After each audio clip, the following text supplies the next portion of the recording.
ಇವತ್ತು ಶುಕ್ರವಾರ. ಇವತ್ತಿಗಂತೂ ಬಿಗ್ ಬಾಸಿನ ಎಲ್ಲ ಗೇಮ್ಗಳಂತೂ ಮುಗಿದು ಇನ್ನೇನಿದ್ರು ಆಲ್ರೆಡಿ ಒಬ್ಬರಂತೂ ಟಾಪ್ 6ಅಲ್ಲಿ ಸೆಲೆಕ್ಟ್ ಆದರು. ಅವರು ಲೈವ್ ಅಪ್ಡೇಟ್ ಪ್ರಕಾರ ಧನುಷ್ ಅವರು ಈ ಟಾಪ್ 6ಗೆ ಸೆಲೆಕ್ಟ್ ಆಗೋ ಗೇಮ್ ಮಾತ್ರ ಬೆಂಕಿಯಾಗಿತ್ತು. ಅದರಲ್ಲಿ 4 ಜನರಲ್ಲಿ ತುಂಬ ಸ್ಪೀಡಾಗಿ ಆಡಿದವರು ಧನುಷ್ ಅವರು, ಅದಕ್ಕೆ ಸಾಥ್ ಕೊಟ್ಟವರು ರಾಶಿಕಾ ಅವರು.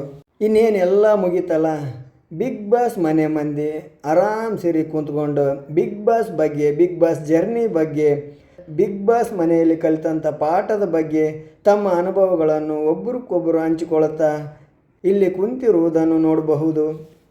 ಕಾವ್ಯ ಇಲ್ಲಿ ಮಾತಾಡ್ತಾ ಹೇಳ್ತಿದ್ದಾರೆ, ಟೋಟಲ್ 12 ಸೀಸನ್ನಲ್ಲಿ 200ಕ್ಕಿಂತ ಹೆಚ್ಚು ಜನ ಸ್ಪರ್ಧಿಗಳು ಬಂದೋಗ್ಯಾರ. ಆಗ ರಘು ಹೇಳೋದು, ಹೌದು, ಅವ್ರ ಮೇಲೆ ನಾನು ಹೊರಗಡೆ ಇದ್ದಾಗ ಏನೇನೋ ತಿಳ್ಕೊಂಡಿದ್ದೆ, ಆದರೆ ಆ ಎಲ್ಲ ಸ್ಪರ್ಧಿಗಳ ಮೇಲೆ ರೆಸ್ಪೆಕ್ಟ್ ಬಂತು, ರೆಸ್ಪೆಕ್ಟ್ ಜಾಸ್ತಿ ಆಯಿತು ಅಂತೇಳಿ ರಘು ಹೇಳ್ತಿದ್ದಾರೆ. ಇಲ್ಲಿ ರಾಶಿಕಾ ಹೇಳೋದು, ನಾವು ಜೀವನ ಪೂರ್ತಿ ಇದನ್ನು ನೆನೆಸ್ಕೊತಾ ಇರಬೇಕು, ನೆನಪು ಮಾಡ್ತಾ ಇರಬೇಕು. ಆ ಲೆವೆಲಲ್ಲಿ ಅಷ್ಟೊಂದು ಬಿಗ್ ಬಾಸ್ ಮನೆ ನಮಗೆ ಹೇಳಿಕೊಟ್ಟಿದೆ, ಕಲಿಸ್ಕೊಟ್ಟಿದೆ, ಕಲ್ತಿದ್ದೀವಿ ಅಂತೇಳಿ ರಾಶಿಕಾ, ಕಾವ್ಯ, ರಘು ಅವರು ಹೇಳ್ತಿದ್ದಾರೆ. ಆದರೆ ಇಲ್ಲಿ ಕಾವ್ಯ ಹೇಳ್ತಿರೋದು ಓದ್ ಸೀಸನಲ್ಲಿ ಬಂದಿರುವಂಥ ಶಿಶಿರ್ ಹೇಳಿದ್ರಂತೆ, ಇಲ್ಲಿ ಬಿಗ್ ಬಾಸ್ ಮನೆಯಿಂದ ಆಚೆ ಹೋದ್ಮೇಲೆ ಇಲ್ಲಿ ಫೇಸ್ ಮಾಡಿರುವಂಥ ಪ್ರಾಬ್ಲಮ್ಗಳಾಗಲಿ, ಇಲ್ಲಿ ಅನುಭವಿಸಿದಂಥ ಅನುಭವಗಳಾಗಲಿ, ಹೊರಗೆ ಹೋದ್ಮೇಲೆ ಎಂಥ ಪ್ರಾಬ್ಲಮ್ ಬಂದರೂ ಏನೇ ಬಂದರೂ ಫೇಸ್ ಮಾಡ್ತೀವಿ ಅನ್ನೋಷ್ಟು ಆತ್ಮವಿಶ್ವಾಸ ಬರ್ತದಂತ ಬಿಗ್ ಬಾಸ್ ಮನೆಗೆ ಹೋದ್ಮೇಲೆ ಅಂತೇಳಿ ಶಿಶಿರ್ ಹೇಳಿದ್ನಂತೆ. ಇಲ್ಲಿ ಬಿಗ್ ಬಾಸ್ ನೋಡು, ಬಿಗ್ ಬಾಸ್ ಶೋನ ಹೊಗಳಿ ಮಾತಾಡಕತ್ತಿದ್ರಿಂದ ಆ ಪ್ರೋಮೋನೇ ಕಟ್ ಮಾಡಿ ಬಿಗ್ ಬಾಸ್ ಹಾಕಿದ್ದಾರೆ. ಇರಲಿ ಬಿಡಿ, ಸ್ಪರ್ಧಿಗಳಿಗೆ ಈ ಶೋ ಇಂದಾದರೂ ಅಥವಾ ಬಿಗ್ ಬಾಸ್ ಇಂದಾದರೂ ನಾವು ಏನೋ ಕಲ್ತಿದ್ವಿ ಅನ್ನೋ ಭಾವನೆ ಬರುತ್ತಲ್ಲ. ಬಿಗ್ ಬಾಸ್ ಶೋ ಇಂದ ಒಂದು ಏನೋ ಕಲ್ತ್ವಿ ಅಥವಾ ಆ ಶೋ ಇಂದ ನಮಗೆ ಏನೋ ಸಿಕ್ತು ಅಂತೇಳಿ ಇವ್ರ ಬಳಿ ಒಂದು ಭಾವನೆ ಇದೆಯಲ್ಲ, ನಮ್ಮಗಳಿಗೆಲ್ಲ ಅಷ್ಟೊಂದು ಬಿಗ್ ಬಾಸ್ ಕೊಟ್ಟಿದೆ ಅಂತೇಳಿ ಇವ್ರುಗಳಲ್ಲಿ ಮನಸ್ಸಲ್ಲಿ ಒಂದು ಭಾವನೆ ಇದೆ.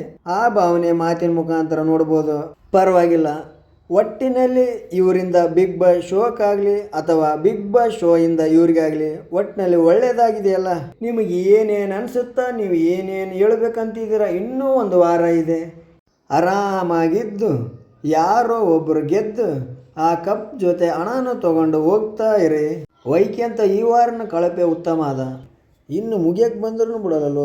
ಇರಲಿ, ಇದೊಂದು ವಾರ ಲಾಸ್ಟ್ ಮಾಡಿಬೇಡಣ ಅಂತ ಅಂದ್ಕೊಂಡಿರ್ಬೇಕು ಬಿಗ್ ಬಾಸ್. ಈ ಬಂದಿರೋ ಪ್ರೋಮೋದಲ್ಲಿ ಯಾರಿಗೆ ಕಳಪೆ ಕೊಡಕತ್ತಾರಂತಲೇ ಪ್ರೋಮೋದಲ್ಲಿ ಏನು ಬಿಟ್ಟು ಕೊಟ್ಟಿಲ್ಲ.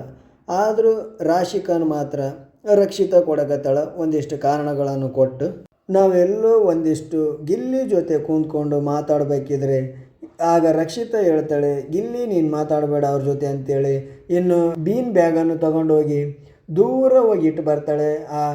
ಬೇರೆಯವರು ಯಾರು ಬಂದು ರಕ್ಷಿತಾ ಹಾಗೂ ಗಿಲ್ಲಿ ಕುಂತಾಗ ಅವ್ರ ಮಧ್ಯೆ ಬಂದು ಯಾರು ಕುಂತ್ಕೊಳ್ಬಾರ್ದು ಅಂತೇಳಿ ಆ ಬೀನ್ ಬ್ಯಾಗ್ಗಳನ್ನು ಹೋಗಿ ದೂರ ಇಟ್ಟು ಬರ್ತಾರೆ. ಅಲ್ಲಿ ಹೋಗ್ಬೇಕಾದ್ರೆ ಯಾರಾದರೂ ಹೋಗಿ ಅಲ್ಲಿ ಕುಂತ್ಕೊಳ್ಳಿ, ನಾವಿಬ್ಬರೇ ಇಲ್ಲಿ ಕುಂತ್ಕೊಳ್ಳೋಣ ಅಂತೇಳಿ ರಕ್ಷಿತನ ತಲೆಯಲ್ಲಿ ಇದೇ ಉದ್ದೇಶ ಇರೋದಂತೇಳಿ ರಾಶಿಕಾ ಹೇಳ್ತಿದ್ದಾಳೆ. ಕಳಪೆಗೆ ಕಾರಣ ರಾಶಿಕಾ ಹೇಳೋದು, ರಕ್ಷಿತಾ ನಿನಗೆ ನಿಜ ಹೇಳಿದ ತಕ್ಷಣ ತಡ್ಕೊಳಕ್ಕಾಗಲ್ಲ, ಯಾಕೆಂದರೆ ನೀನು ಯಾವಾಗಲೂ ಗಿಲ್ಲಿ ಜೊತೆನೇ ಇರಬೇಕು, ಗಿಲ್ಲಿ ಜೊತೆನೇ ಕೂತ್ಕೊಳ್ಬೇಕು ಅಂತ ಅಂದುಕೊಳ್ಳುತ್ತೀಯ. ಆಗ ರಕ್ಷಿತಾ ಹೇಳೋದು, ನಮ್ಮಿಬ್ಬರು ವಿಷಯನ ನಮಗೆ ಬಿಟ್ಬಿಡಿ, ನೀವ್ಯಾಕೆಲ್ಲ ಮಧ್ಯೆ ಇದು ಮಾಡ್ತೀರಿ, ಅದನ್ನು ಬಿಟ್ಟು ಬೇರೆ ಹೇಳಿ ಅಂತೇಳಿ ರಕ್ಷಿತಾ ಕೇಳ್ತಾ ಇರೋದು.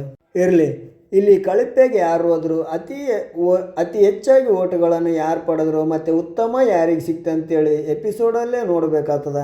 ಕಳಪೆಗೆ ಯಾರು ಹೋದ್ರೇನು, ಉತ್ತಮ ಯಾರಿಗೆ ಸಿಕ್ಕರೇನು, ಇರೋದೇ ಲಾಸ್ಟ್ ವಾರ ಅದ. ಕಳಪೆ ಸಿಕ್ಕವರು ಸ್ವಲ್ಪ ಬೇಜಾರಾಗ್ತಾರೆ, ಉತ್ತಮ ಸಿಕ್ಕವರು ಲಾಸ್ಟ್ ವಾರ ಉತ್ತಮ ತೊಗೊಂಡಂತೇಳಿ ಖುಷಿ ಪಡ್ತಾರೆ.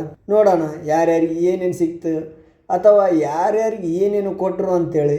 ಅದಕ್ಕಿಂತ ಮುಂಚೆ ನಿನ್ನೆ ಎಪಿಸೋಡಲ್ಲಿ ನಿನ್ನೆ ಆಡುವಂಥ ಟಾಸ್ಕಲ್ಲಿ ಏನೇನಾಯಿತು ಅಂತ ಒಂದಿಷ್ಟು ನೋಡಿಬಿಡೋಣ. ನಿನ್ನೆ ಎಪಿಸೋಡಲ್ಲಿ ಮಾತ್ರ ಆ ಟವರ್ ಟಾಸ್ಕ್ ಇದೆಯಲ್ಲ, ಅದು ಮಾತ್ರ ಬೆಂಕಿಯಾಗಿತ್ತು. ನಿನ್ನೆ ಟಾಸ್ಕ್ ಆಡುವಾಗ ನಾನು ಸಹ ಟೈಮ್ ಹಚ್ಚಿದ್ದೆ. ಧನುಷ್ ಅವರು ಕೇವಲ 3 ನಿಮಿಷ 30 ಸೆಕೆಂಡ್ ಒಳಗಡೆನೇ ಆ ಗೇಮನ್ನು ಮುಗಿಸಿದ್ದಾರೆ. 30 ಸೆಕೆಂಡ್ ಯಾಕೆ ಒಳಗಡೆ ಅಂತ ಹೇಳ್ತಿದ್ದೀನಿ ಅಂದ್ರೆ, ನಿನ್ನೆ ಲೈವ್ ನೋಡುವಾಗ ಬಿಗ್ ಬಾಸ್ ಒಂದು ನಡಬರಕ್ಕೆ ಅಡ್ವರ್ಟೈಸ್ ಹಾಕಿಬಿಟ್ಟ, ಹಾಗಾಗಿ ಒಂದು 3-4 ಸೆಕೆಂಡ್ ಹೆಚ್ಚು ಕಡಿಮೆ ಆಗಿರ್ಬೋದು. ಆದ್ದರಿಂದ ಧನುಷ್ 3 ನಿಮಿಷ 30 ಸೆಕೆಂಡ್ ಒಳಗಡೆ ಇಲ್ಲ 33, 32, 34 ಸೆಕೆಂಡ್ ಒಳಗಡೆನೆ ಈ ಗೇಮ್ ಮುಗಿಸಿದ್ದಾನೆ. ಈ ಧನುಷ್ಗೆ ಜೊತೆಯಾದಂಥ ರಾಶಿಕಾ ಮಾತ್ರ ಸ್ವಿಮ್ಮಿಂಗ್ ಪೂಲಲ್ಲಿರುವ ಪೈಪ್ಗಳನ್ನು ಎಷ್ಟು ಬೇಗ ತಂದುಕೊಟ್ರು ಅಂದರೆ ತುಂಬಾ ಸ್ಪೀಡಾಗಿ ತುಂಬ ಚೆನ್ನಾಗಿ ತಂದುಕೊಟ್ರು. ಆದ್ದರಿಂದ ಧನುಷ್ ಅವರು ಆ ಗೇಮನ್ನು ಅಷ್ಟು ಬೇಗ ಮುಗಿಸಲು ಸಾಧ್ಯವಾಯಿತು ಧನುಷ್ ಅವರಿಗೆ. ಧನುಷ್ ಸಹ ತುಂಬ ಸ್ಪೀಡಾಗಿ ಏಣಿಯನ್ನು ಬೇಗನೆ ನಿರ್ಮಿಸಿ ಹತ್ತಿ ಜೈ ಬಿಗ್ ಬಾಸ್ ಎಂದು ಘೋಷಣೆ ಕೂಗಿದ್ರು. ಇನ್ನು ಕಾವ್ಯ ಅವರು ಆಡಿರೋ ಟೈಮಿಂಗು ಸುಮಾರು 5 ನಿಮಿಷ ತೊಗೊಂಡ್ರು ಅನ್ನಿಸ್ತದ.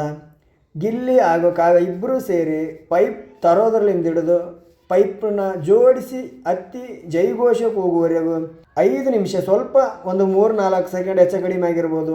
ಫಸ್ಟ್ ಆಡಿದಂಥ ಧನುಷ್ ಹಾಗೂ ರಾಶಿಕ್ ಅವ್ರಿಗಿಂತ ಕಾವ್ಯ ಹಾಗೂ ಗಿಲ್ಲಿ ಇಬ್ಬರು ಸ್ವಲ್ಪ ಸ್ಲೋ ಅಂತ ಅನಿಸಿದರು.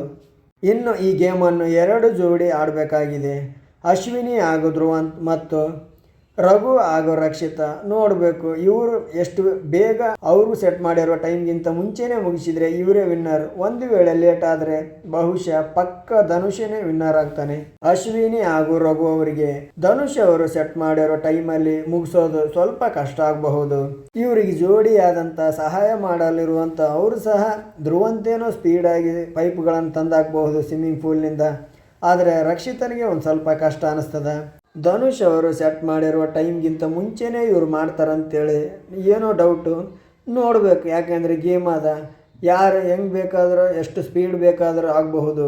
ನನಗನ್ಸಿದ ಪ್ರಕಾರ ಧನುಷ್ ಮಾತ್ರ ಪಕ್ಕ ಟಾಪ್ 6ಅಲ್ಲಿ ಸೆಲೆಕ್ಟ್ ಆದಾರಂತ ಅನ್ನಿಸ್ತದೆ. ನೋಡಬೇಕು ಕಾದು.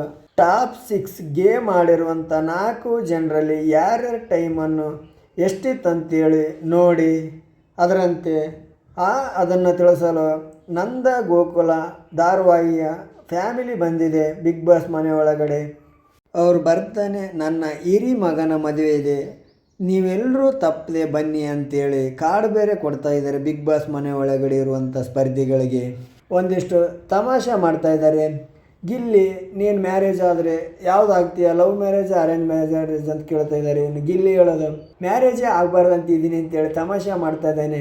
ಅದರಂತೆ ಕಾವ್ಯನಿಗೆ ಹೇಳೋಕ್ಕೆ ಒಂದಿಷ್ಟು ಕೇಳ್ತಾರೆ. ಕಾವ್ಯನಿಗೆ ಯಾರಾದರೂ ಇಷ್ಟ ಆದರೆ ಲವ್ ಮ್ಯಾರೇಜು, ಅರೇಂಜ್ ಮ್ಯಾರೇಜು, ಇಲ್ಲಾಂದರೆ ಅರೇಂಜ್ ಮ್ಯಾರೇಜ್ ಅಂತ ಹೇಳ್ತಾಳೆ. ಆಗ ಗಿಲ್ಲಿ ಲವ್ ಹಾಗೂ ಅರೇಂಜ್ ಇಬ್ಬರನ್ನ ಆದರೆ ಹೆಂಗೆ ಅಂತೇಳಿ ತಮಾಷೆ ಮಾಡ್ತಾನೆ. ಇನ್ನು ರಕ್ಷಿತನಿಗೆ ಕೇಳ್ತಾರೆ. ರಕ್ಷಿತಾ ಹೇಳೋದು ಯಾವಾಗಲೂ ಕಾಮಿಡಿ ಮಾಡಿಕೊಂಡು ತಿಕ್ಲಾಗಿರಬೇಕು ಅಂತ ಹುಡುಗ ನನಗಿಷ್ಟ ಅಂತೇಳಿ ರಕ್ಷಿತಾ ತಮಾಷೆಯಿಂದ ಹೇಳ್ತಿರ್ತಾರೆ. ರಕ್ಷಿತಾ ಹೇಳ್ತಿರೋದೇ ಇಂಡೈರೆಕ್ಟಾಗಿ ಗಿಲ್ಲಿ ಥರ ಇರಬೇಕಂತೇಳಿ. ಇರಲಿ, ಮನೆಯಲ್ಲಿರುವಂಥ ಅಷ್ಟು ಸ್ಪರ್ಧಿಗಳಿಗೆ ಅವ್ರ ಜೀವನದಲ್ಲಿ ಏನೇನು ಅಂದ್ಕೊಳ್ತಾರೋ ಅದೆಲ್ಲ ಸಿಗಲಿ ಅಂತೇಳಿ ಬನ್ನಿ ಮುಂದೆ ಹೋಗೋಣ. ನಾವು ಅಂದ್ಕೊಂಡಿದ್ವಿ ಬೆಳಗ್ಗೆನೆ ರಘು ಹಾಗೂ ಅಶ್ವಿನಿ ಅವರ ಆಟ ಆಡಿದ ಪ್ರೋಮೋ ಬರ್ತದೆ ಅಂತ ಹೇಳಿದ್ರೆ ಇಲ್ಲಿ ಧಾರಾವಾಹಿ ಅವರು ಪ್ರೋಮೋ ಬಂದದ. ಇರಲಿ, ಇವರೇ ತಾನೇ ರಿಸಲ್ಟ್ ಘೋಷಣೆ ಮಾಡೋಕ್ಕೆ ಬಂದವರು. ಇವರೇ ಅನೌನ್ಸ್ ಮಾಡ್ತಾರ ರಿಸಲ್ಟ್ನ ಅಥವಾ ಬೇರೆ ಏನಾದರೂ ಟ್ವಿಸ್ಟ್ ಇಡ್ತಾನ ಬಿಗ್ ಬಾಸ್? ನೋಡ್ಬೇಕು ಎಪಿಸೋಡ್ನ.